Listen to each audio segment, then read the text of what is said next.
The only or one of the most palpable mistakes that the Tinubu administration made was the removal of subsidy, a premature removal of subsidy. When you have not constituted your cabinet, when it was not planned, you just remove subsidy in a mere presidential address, inaugural address. So we are telling the president, be humble enough, remove the corruption in subsidy and restore subsidy.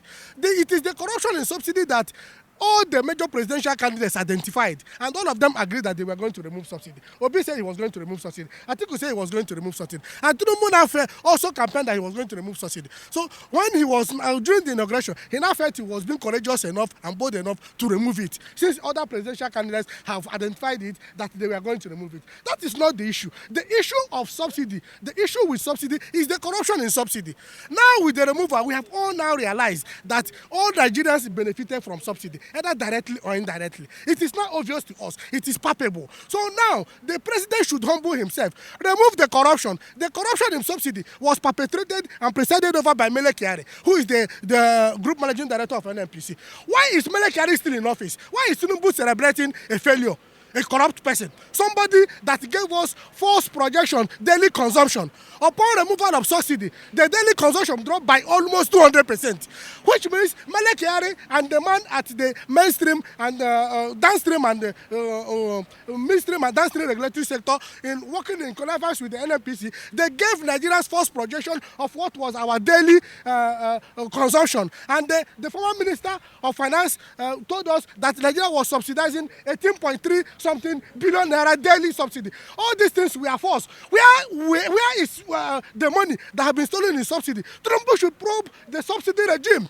First of all, remove the man that presided over corruption in the subsidy regime that made all of us to be suffering. Mele Kyari. Why are you leaving him in office? Probably because Mele Kyari is protecting Tinubu's corrupt interests in the oil industry. If not, why would you still leave a man that has brought all this pain on us, all the bad name upon your administration? The president addressed the nation yesterday. He seemed not to have a clue of what is going on. I think it's really shocking because I thought the president had a privilege to be able to make some decisions, before announcing before coming to the nation yesterday. In 2012, the very president, President Tinubu, now, was the one who was one of those who led the protests against Goodluck Jonathan. And it was about the issue of fuel subsidy. And immediately, President Jonathan was able to rescind, on the fuel prices. So what has he done? What is he telling Nigerians? It's like, I've heard you, you can be there, anarchy is on. What about the states where everybody has been peaceful? Nigeria is the only country of OPEC that does not refine oil, does not refine crude. And if they were refining crude, the poor people will not be paying for their sins because it's the ineffectiveness or their own selfishness to acquire, primitive accumulation of wealth. In terms of the import, who are we paying? They say the cabals. During the Goodluck Jonathan administration, they say some cabals are being paid. That's the subsidy we're talking about.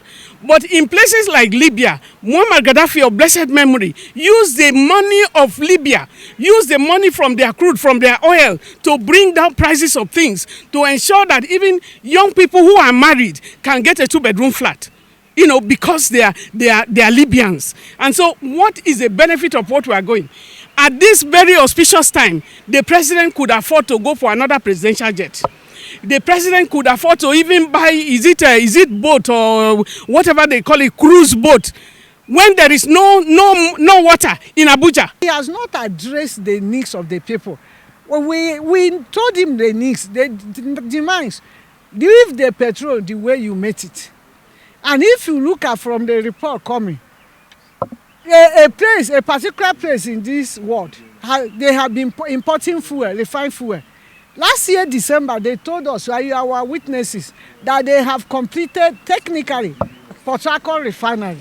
If you have completed technically financial Port Harcourt refinery, what is holding it from actually getting? What is actually holding us from us to see fuel there? Why is it that every government that comes in power will use NNPC to do corruption? Good.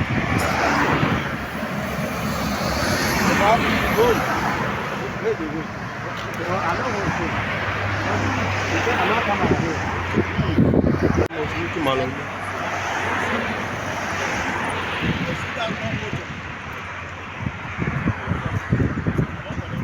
what we are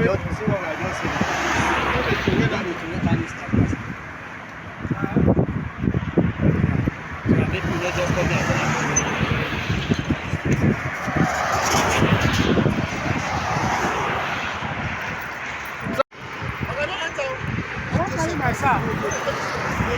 Hello, sir. Tell them I'm ready.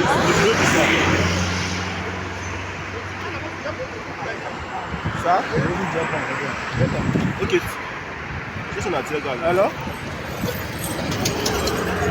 They shoot tear gun inside the bus.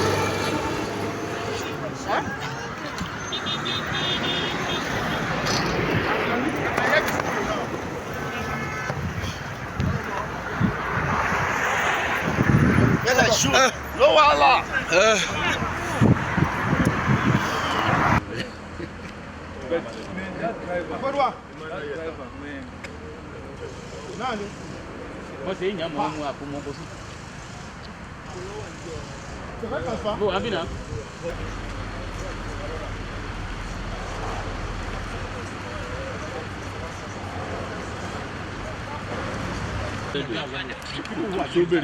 ẹ máa send ẹ sí náà. Ó ti ní kí n send ẹ, but mi ráyè. Mi ráyè láti send.